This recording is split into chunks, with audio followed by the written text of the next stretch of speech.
Gracias por sumarse en este domingo tan especial y les queremos desear unas muy felices Pascuas, ya que es un día especial donde podemos pensar sobre la vida y la muerte de Jesús y la importancia de esto en nuestras vidas. Entonces, quiero pedirles que me acompañen a Efesios capítulo 1, en donde vamos a ver hoy sobre las implicancias que esta resurrección tiene para la vida de los creyentes. Entonces, Efesios 1, versículo 18 hasta el 23. Mi oración es que los ojos de su corazón les sean iluminados para que sepan cuál es la esperanza de su llamamiento, cuáles son las riquezas de la gloria de su herencia en los santos y cuál es la extraordinaria grandeza de su poder para con nosotros, los que creemos, conforme a la eficacia de la fuerza de su poder. Ese poder obró en Cristo cuando lo resucitó de entre los muertos y lo sentó a su diestra en los lugares celestiales, muy por encima de todo principado, autoridad, poder, dominio y de todo nombre que se nombra, no solo en este siglo, sino también en el venidero. Y todo lo sometió bajo sus pies, y a él lo dio por cabeza sobre todas las cosas a la iglesia, la cual es su cuerpo, la plenitud de aquel que lo llena todo en todo. Oremos juntos. Te quiero dar gracias, Dios, por este día en especial donde podamos meditar profundamente acerca de estas verdades, y te quiero pedir que tú hagas este milagro que solo tú puedes hacer, que es abrir nuestros ojos a esas verdades que tú tienes para la vida de cada creyente. Y te damos gracias por esta enseñanza que Pablo nos da de esa importancia que solo tú puedes hacer en nosotros. Y sí, venimos en toda humildad ante ti para pedirte esto. Amén. En 1952 cuenta la historia que una joven llamada Florence Chadwick se sumergió al Océano Pacífico con la meta de hacer natación desde la isla Santa Catalina en California hasta la costa. Y ella, o sea, era un día muy frío, había mucha niebla y ella nadó muchas horas. Había unos barcos que la acompañaban, pero ella por la niebla casi que no lo podía ver, pero su madre la alentaba desde ahí. Y luego de 15 horas no pudo más, pidió que la suban al barco, y cuando llega al barco, ella se da cuenta que a menos de 800 metros se encontraba la costa. Al día siguiente, o sea, frente a la prensa, ella dice: si yo hubiera sabido que a menos de 800 metros se encontraba la costa, seguramente hubiera llegado, pero por la neblina no lo pude ver. Y hoy quiero hablar sobre tres momentos importantes o sobre tres puntos importantes en la vida de cada creyente. Y es por lo que Pablo pide acá a Dios. Y es, o sea, pide de que nuestros ojos sean abiertos a estas verdades. Y trata de la esperanza de su llamado, la riqueza de su herencia y la grandeza de su poder. Entonces, el primer punto, el cual es el llamado, es el comienzo de cada vida cristiana. La segunda, la cual es la riqueza de su herencia, muestra el fin o el hacia dónde va cada vida cristiana, la herencia incorruptible. Y por tercero tenemos la fuerza, la grandeza de su poder, la cual nos lleva desde este punto inicial, cuál es el llamamiento, hacia esa meta final. Y como creyentes nos encontramos en el medio de algo. Y se podría ejemplificar como Florence o Florencia, que se encontraba en ese río nadando hacia la costa. Y es ahí donde muchas veces no podemos ver tampoco nosotros esa meta final por la neblina, por las circunstancias que están frente a nosotros. Y esa meta representa a Jesús y a la vida que Él tiene preparado para nosotros. Muchas veces nos encantan los comienzos, nos encanta arrancar cosas nuevas, es ahí donde con todas las emociones nos sumamos a cosas. Y también los finales nos gustan, o nos gusta cuando vemos que algo termina, nos da nueva esperanza saber que algo está terminando, o como dice ese dicho de ver la luz al final del túnel. Yo recuerdo todavía cuando mi jefe me dijo, a partir de mañana vas a tener que laburar desde casa por el tema del COVID. Y a mí me encantó la noticia y bueno, con mucho gusto accedí. Y bueno, los primeros 3 días no estuvieron ni tan mal, pero si pienso después en el tiempo donde quizás menos motivado estaba, era ahí cuando no podía ver como un objetivo y donde parecía que el fin de semana era lo mismo que la semana y donde no había como estos eventos a los cuales uno se preparaba o sí, se alegraba hacia eso. En el, o sea, y como cristianos muchas veces nos toca esperar. Es algo muy importante en la vida de cada creyente. Y este esperar es lo que genera la paciencia, que es tan valioso. Es por eso también que el tiempo de COVID es un tiempo con mucho propósito. En Efesios capítulo 1 se puede dividir como en dos grandes mitades el capítulo entero. Por un lado tenemos las, la alabanza hacia Dios por todo lo bueno que Él hizo. Y por otro lado, esta petición para que Él abra nuestros ojos, esta oración de Pablo, que comienza unos versículos antes de lo que leímos hoy. Y John Stott habla de la importancia de mantener ambos aspectos juntos. Por un lado, la alabanza y la acción de gracias por las bendiciones que Él da, y por otro lado, esta oración que yo mencionaba.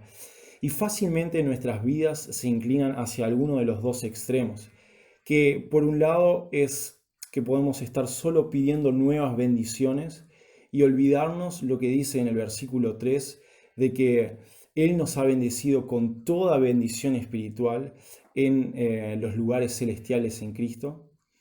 Y por otro lado podemos haber escuchado esto, saber eso y desinteresarnos por completo de crecer y realmente entender en profundidad qué significa esto.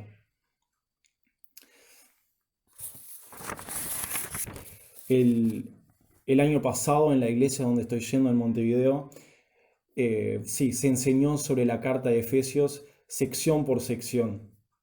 Y algo que a mí me hizo como entender de forma muy profunda es cómo se describen, sobre todo en los primeros 2 capítulos, la soberanía de Dios y en especial en nuestra salvación.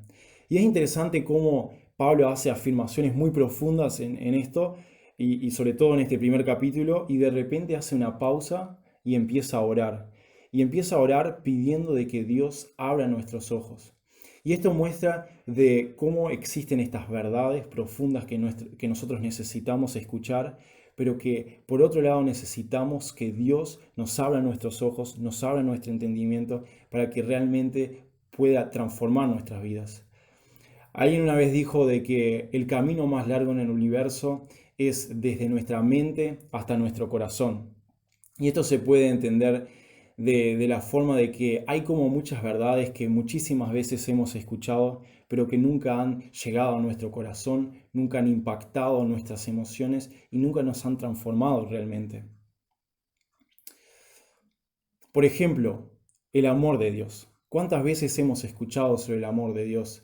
Pero qué poco a veces realmente sabemos o creemos eso y buscamos ese amor en lugares que claramente no están al nivel del amor que Dios nos quiere dar o la grandeza de Dios. ¿Cuántas veces hemos escuchado lo grande que es y quizás incluso podemos como tratar de verlo en la gran naturaleza que Él ha creado, pero cuántas veces lo minimizamos y es lo último en quien realmente pensamos, aunque está frente a nosotros estas evidencias? Veamos veamos el primer punto por el cual Pablo pide acá, y es la esperanza de su llamado. Es importante aclarar de que no existen los otros dos puntos sin este. No existe ni herencia ni el poder de Dios transformándonos para esta eternidad si no hay llamamiento. Entonces, ¿de qué trata este llamado? En Romanos 8:30 dice, pero a los que predestinó, estos también llamó, y a los que llamó, a estos también justificó, y a los que justificó, a estos también los glorificó. Entonces, algo importante aclarar acá es que Dios es el que llama. Ahora, ¿a quién es el que llama? Y quizás la pregunta que sobre todo nos interesa, estoy involucrado en esto. Y es ahí donde me parece interesante mencionar a Juan 10, donde Jesús habla sobre la relación que él tiene con los creyentes. Y lo hace en una forma de ilustración como un pastor con sus ovejas. Y él dice en el versículo 27, mis ovejas oyen mi voz, yo los conozco y me siguen. Yo les doy vida eterna y jamás perecerán, y nadie los arrebatará de mi mano. Dice que oyen su voz, dicen que Jesús las conoce y de que los siguen.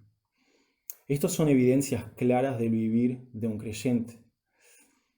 Por eso déjame preguntarte, ¿vos oís la voz de Jesús? Y no hace referencia acá a escuchar una voz audible como nosotros estamos acostumbrados, sino más bien la voz de Jesús encuentra su lugar en tu corazón. ¿Sus mandatos son importantes para vos?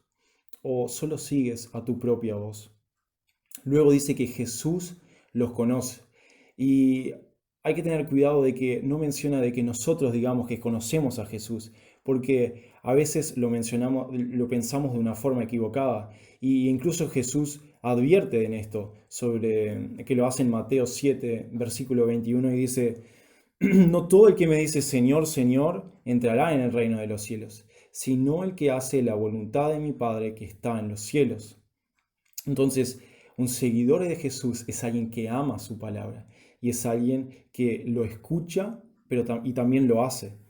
Y es alguien que sigue al llamado que él da en Marcos 8, versículo 34, donde dice, llamando Jesús a la multitud y a sus discípulos, les dijo, si alguien quiere venir conmigo, niéguese a sí mismo, tome su cruz y sígame. Una persona así deja sus deseos de lado y sigue a los deseos y a los propósitos de Dios. Hace unos años un misionero llamado Jim Elliot con otros misioneros buscaron compartir el Evangelio a los indios en Ecuador que nunca habían escuchado de esto.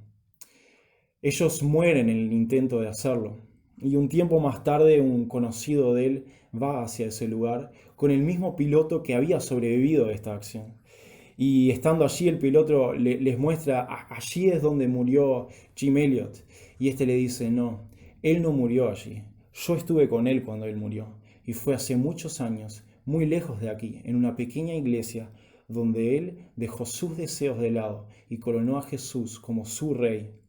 Ahí es donde falleció Jim Elliot. Pablo lo dice así en Gálatas 2:20, ya no soy yo el que vive, sino que Cristo vive en mí. Y quizás tengas dudas acerca de tu salvación, o incluso sos consciente de que al día de hoy no es real en tu vida. Y qué mejor que ir hacia Jesús y pedirle que Él te llene, pedirle que Él gobierne tu vida y dejar tu vida de lado para que sí, vivas la vida que Él tiene preparado para ti. Sin embargo, quizás podés decir con certeza de que ves seguridad de tu salvación y ves frutos que muestran un caminar en Cristo. Entonces eso es maravilloso y dale gracias a Dios por eso. Y también deja que la palabra de Dios muestre que si realmente estás caminando en el camino de Él y no estás siendo engañado. Resumiendo entonces la importancia del llamado, vemos de que deben existir evidencias de este llamado en nuestras vidas y de este caminar en Cristo. Y esto nos lleva a la pregunta de a qué es lo que Él nos ha llamado. Y acá podemos hablar sobre un llamado específico y un llamado genérico. Y obviamente no quiero entrar en el específico de cada uno, porque tampoco no lo sé, pero sí quiero hablar de este genérico del cual habla mucho el Nuevo Testamento. Y por ejemplo dice de que somos llamados a tener comunión con Jesucristo. También dice que somos llamados a ser santos como Él es santo. Y sobre esto nos habla Primera de Pedro. Por otro lado tenemos a Pablo que nos dice en la carta de Gálatas que somos llamados a ser libres. También somos llamados a ser un solo cuerpo y vivir en paz. Por otro lado, también somos llamados a pasar tiempos difíciles y dificultades por la fe, pero con nuestra mirada puesta en Cristo, sí, podemos pasar este tiempo incluso con esperanza y de que somos llamados a participar de su gloria. En breve, a lo que Jesús nos ha llamado es a una vida nueva, con el propósito de vivir para conocerlo más a Él, para amarlo más a Él, para obedecer a sus mandatos y para poder verlo incluso por encima del dolor. Pablo ora para que nosotros podamos entender esta esperanza y debemos orar también para que nosotros podamos ver esto. Entonces, vemos que este primer punto es el comienzo de cada vida cristiana. Ahora vayamos al segundo, el cual trata de la riqueza de la herencia que Cristo tiene para nosotros. Primera de Pedro 1, versículo 3 lo dice de una forma similar, y es de que somos, dice, bendito sea el Dios y Padre de nuestro Señor Jesucristo, quien según su gran misericordia nos ha hecho nacer de nuevo a una nueva esperanza viva mediante la resurrección de Jesucristo de entre los muertos, para obtener una herencia incorruptible, inmaculada y que no se marchitará, reservada en los cielos para ustedes. Entonces, esta es la meta final de cada vida del creyente. Y nos espera una riqueza inmensa que no pierde valor. Jonathan Edwards, el gran predicador puritano, hablaba muchas veces sobre la importancia del cielo. Y él decía, es aconsejable ver esta vida solo como un viaje al cielo, al que debemos subordinar todos los demás asuntos de la vida. Y él pregunta, ¿por qué deberíamos esforzarnos por algo o poner nuestro corazón en algo que no cumpla con nuestro objetivo y no nos haga felices? El tercer punto habla sobre la grandeza de su poder. Y es sobre esto en lo que queremos meditar en Pascuas. Y es esta fuerza la que nos ha llamado a ser santos delante de Dios. Y es esta fuerza la que nos mantiene como hijos de Dios, protegiéndonos de todo mal. Y es esta fuerza que nos lleva de este punto inicial a esta meta final. Pablo está convencido de la suficiencia de este poder y lo describe con estas palabras. ¿Cuál es la extraordinaria grandeza de su poder, conforme a la eficacia de la fuerza de su poder? ¿Eres realmente consciente del poder de Dios en tu vida? Este poder es el único que puede realmente dejarte ver tu necesidad de Dios. Y Pablo describe tres evidencias claras sobre esta eficacia de la fuerza de su poder, como él lo dice. Y tenemos por un lado de que Jesús resucitó de entre los muertos, por otro de que Él ha sido puesto sobre toda autoridad a la diestra de Dios, sometiendo todo a sus pies. Y el tercero es de que ha sido puesto como cabeza sobre la iglesia, la cual es su cuerpo. Es importante decir que estas tres van juntas, porque si no hubiera habido la resurrección, Cristo tampoco sería la cabeza de la iglesia. Hablemos un poco sobre la resurrección de Jesús. La Biblia dice de que Jesús resucitó de entre los muertos. La Biblia es la palabra de Dios. No existe otra autoridad mayor. Sin embargo, es aquí donde muchos tienen sus dudas. Y hay algunos que lo expresan abiertamente y estos son fáciles, digamos, de reconocer en una sociedad. Pero después hay otros que quizás nunca lo dirían y quizás incluso ni siquiera son conscientes de eso, pero sus vidas, sus acciones y su fe muestran de que no están creyendo a esta palabra. La resurrección es como una carta que nos llega donde dice que al otro lado del mundo murió una persona que ha dejado toda su herencia destinada específicamente para ti. Entonces, es ahí donde vos tenés dos opciones. O podés tirarla y tratar de olvidarte de esa carta, o podés investigar si hay algo detrás de lo que afirma esta carta. Si es una mentira, la vas a poder tirar con total paz, pero si no lo es, esta verdad va a cambiar por completo tu vida. En el libro que también se filmó, el caso de Cristo, nos habla sobre un ateo que busca argumentos por qué el cristianismo debe estar mal. Y esto está basado en hechos reales. Este hombre se llama Lee Strobel, se puede buscar, y la razón por la cual él hace esto es porque su esposa ha comenzado a ir a una iglesia, lo que a él no le gusta para nada. Y para buscar la realidad o si es la certeza del cristianismo, le dicen que debe estudiar la resurrección, porque el cristianismo cae o se mantiene en pie en base a la resurrección de Cristo. Y es aquí donde él se encuentra con varios estudiosos, y quiero rescatar una escena que es con el señor Moreland, donde él le pide por evidencias y pruebas factibles de por qué Jesús ha resucitado de entre los muertos. Entonces, este le da 5, yo por un tema de tiempo solo saqué 3, la cual es de que los discípulos murieron por su fe, de la conversión de los escépticos y el surgimiento de la iglesia. Veamos cada una. Los discípulos murieron por su fe. Cuando Jesús muere, vemos a discípulos tristes que, sí, se muestran angustiados.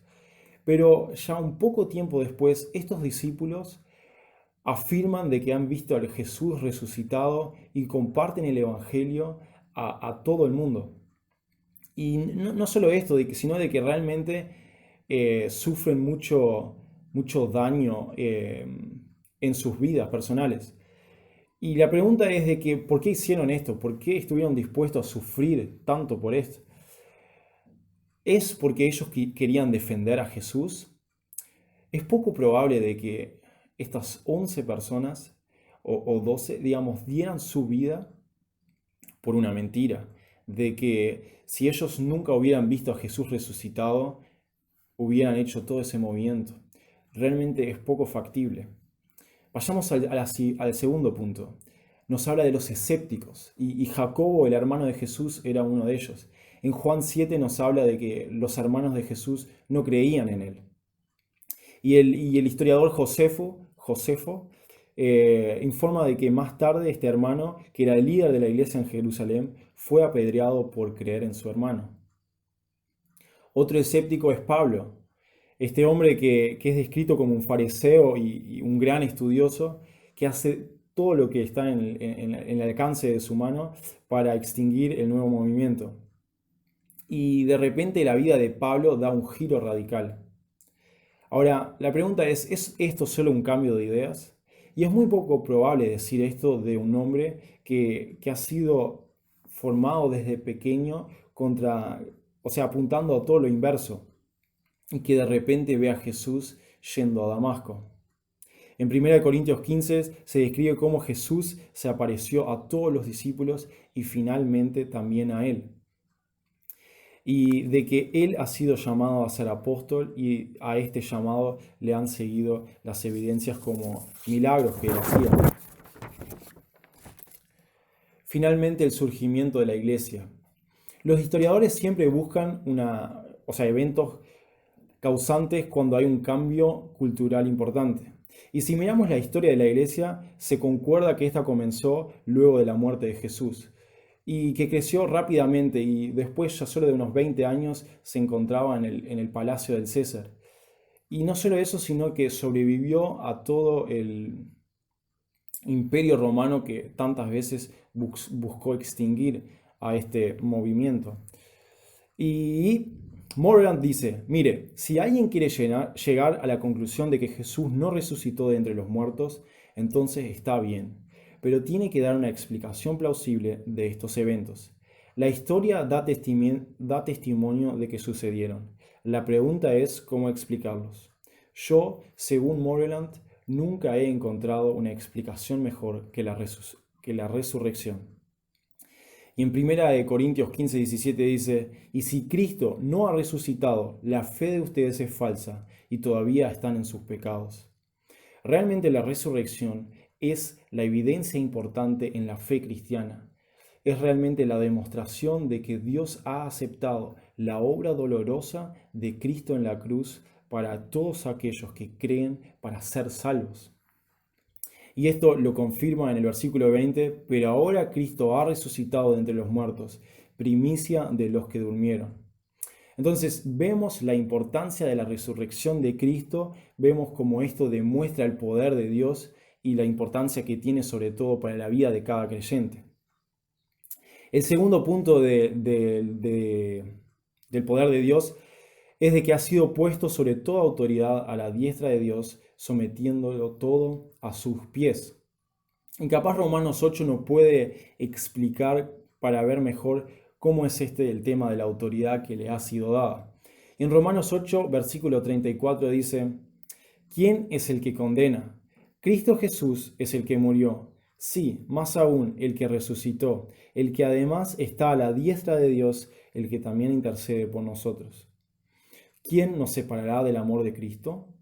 ¿Tribulación o angustia o persecución o hambre o desnudez o peligro o espada? Y en el versículo 38 responde a esta pregunta. Porque estoy convencido de que ni la muerte ni la vida, ni ángeles ni principados, ni lo presente ni lo porvenir, ni los poderes, ni lo alto ni lo profundo, ni ninguna otra cosa creada nos podrá separar del amor de Dios que es en Cristo Jesús, nuestro Señor.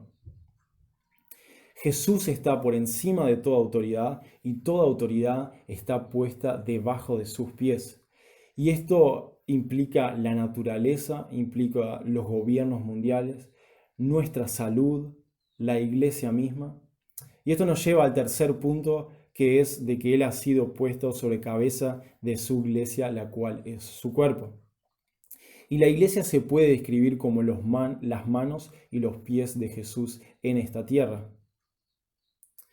Luego dice de que Él es la plenitud de aquel que lo llena todo en todo. Y la iglesia está llena por Cristo, quien por tanto llena todas las cosas.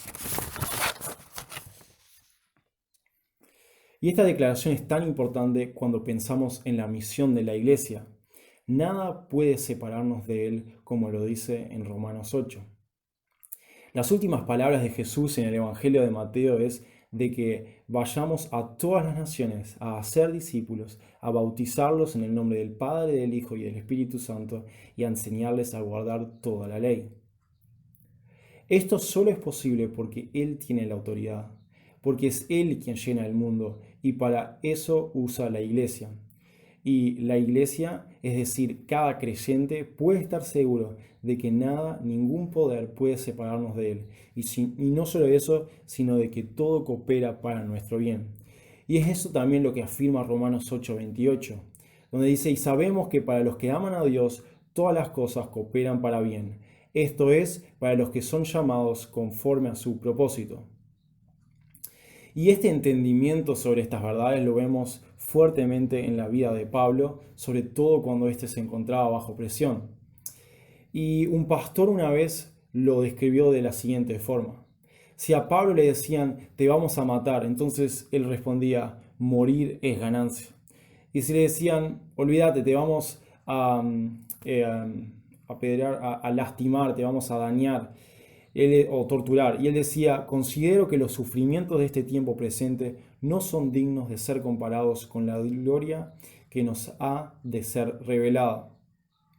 Y si le decían, olvídate, te vamos a meter preso, entonces decía, perfecto, entonces yo voy a cantar y alabar a Dios y los carceleros se van a convertir y juntos vamos a alabar a Dios.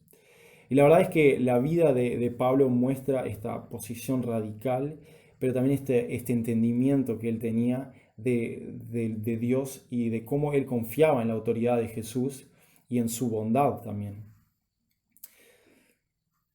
Y antes de terminar, me gustaría resumir un poco qué es lo que vimos y luego dar como algunas aplicaciones prácticas que tiene la resurrección para nuestras vidas. Vemos que Pablo ora acá para la apertura de los ojos de los corazones de cada creyente para entender estos tres puntos. La esperanza de su llamado, la riqueza de su herencia y la grandeza de su poder. Y es importante de que para hablar de esto hay que partir del punto inicial de que debe haber un llamamiento de Dios en nuestras vidas. Y si esto no hay, no va a haber esta eternidad con Dios. Y si nosotros vemos en nuestras vidas de que esto es real, entonces tenemos maravillosas promesas de vivir con esperanza esta vida y tenemos una herencia incorruptible que no pierde valor y tenemos evidencias objetivas del poder de Dios como la resurrección. Y es esto lo que queremos celebrar en Pascuas, es en esto lo que queremos pensar y de, también de ver cómo esta creencia nuestra no es en vana, cómo esta resurrección realmente afirma la fe de cada creyente. Bueno, ahora veamos algunas aplicaciones prácticas de cómo esta resurrección, que quizás es un suceso tan lejano en el tiempo, impacta nuestras vidas de cada creyente en la actualidad. Y pensé como en tres situaciones donde algunos de nosotros nos podemos encontrar. Por un lado, por ejemplo, en la escuela o en el liceo, donde quizás somos puestos frente a nuestros profesores o maestros y tenemos que entregar un trabajo o escribir un parcial, un escrito, y esto nos da mucho miedo. O también sobre las expectativas de nuestros padres, qué notas vamos a traer. Otra situación que pensaba es quizás en el trabajo, donde quizás los ingresos no están siendo así como nosotros nos gustaría, o por ejemplo la naturaleza, cosas que nosotros no podemos controlar, no nos están beneficiando, no está lloviendo como debería, o está lloviendo demasiado, o incluso la macroeconomía, como el precio de la leche baja, como la soja baja, o el dólar sube y esto nos desbeneficia. Y otra situación que capaz es como más genérica es cuando el miedo trata de abrazarnos. Y pienso en todas esas teorías conspirativas que quizás sobre todo en este momento están siendo tan afloradas, por ejemplo por el COVID o la vacuna o incluso como el fin del mundo, que nos puede dar como muchas dudas y muchos miedos, o en nuestra salud, que quizás veamos partes de nosotros que no están siguiendo así como nosotros quisiéramos o en la vida de un cercano y esto quizás significa que no sepamos cuánto tiempo más lo vamos a tener con nosotros. Y quizás otro temor puede ser el de compartir el Evangelio, de que quizás creamos esas mentiras que dice que no somos dignos, que, que quizás no estamos dispuestos a arriesgar esa amistad que tenemos o ese relacionamiento que tenemos para compartir ese Evangelio. Sí, cualquiera sea la situación en la que nos encontremos, que realmente podamos pensar si vemos este llamamiento de Dios en nuestra vida, si realmente vemos evidencias de este caminar con Cristo y estamos creciendo en esta esperanza y estamos, sí, viendo esa herencia incorruptible que nos espera, que podamos ser conscientes que el poder de Dios está con nosotros, obrando para el bien, cumpliendo sus propósitos. Y que podamos saber que no debemos seguir lo que nuestros sentimientos nos dicen, sino que podamos afirmar como lo hizo Habacuc en el tercer capítulo, donde dice, aunque la higuera no eche brotes, ni haya frutos en las viñas, aunque falte el producto del olivo, y los campos no produzcan alimento, aunque falten las ovejas del redil y no haya vacas en los establos, con todo yo me alegraré en el Señor, me regocijaré en el Dios de mi salvación. El Señor Dios es mi fortaleza, Él ha hecho mis pies como la de las ciervas, y por las alturas me hace caminar. Solo Dios puede lograr esta perspectiva en nuestras vidas y que podamos pedirle que Él transforme y cada vez nos deje entender más y más sus verdades y de que seamos conscientes y pidamos que Él nos recuerde esto, de que nada nos puede separar de su amor. Oremos juntos. Dios, gracias por estas verdades que están en tu palabra. Y muchas veces tu palabra puede ser dura y confrontarnos hasta lo más profundo. Y pido que realmente veamos el peso de lo que esto significa.